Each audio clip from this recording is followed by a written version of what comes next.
सुरक्षा घेरालाई तोडेर भर्खरै यहाँ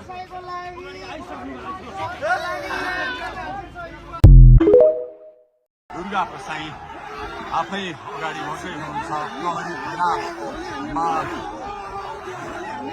प्रहरीलाई गाडीले पेलेर दुर्गा प्रसाई अगाडि बस्दै हुनुहुन्छ। अगाडि बढ्दैछौँ जहाँ कसैले रोक्न सक्ने अवस्था छैन। कसैले प्रहरीलाई दुर्गा प्रसाईले पेलेर अगाडि बढिरहेको भएको छ। प्रहरी गाडीको चाबी खोज्न लागि परेको छ र दुर्गा प्रसाईले प्रहरीको एक लेयर तोडिसक्नु भएको छ र अब अगाडि सशस्त्र प्रहरीको टोली रहेको छ। उहाँ अगाडि बढिराख्नु भएको छ। यो गाडीमाथि प्रहरीले अन्धाधुन्दा लाठीचार्ज गरिरहेको छ।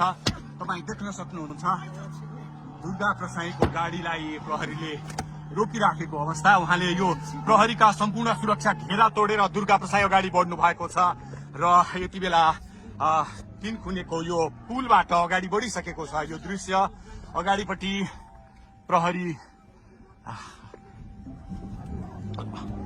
प्रहरीका यी घेरा तोडेर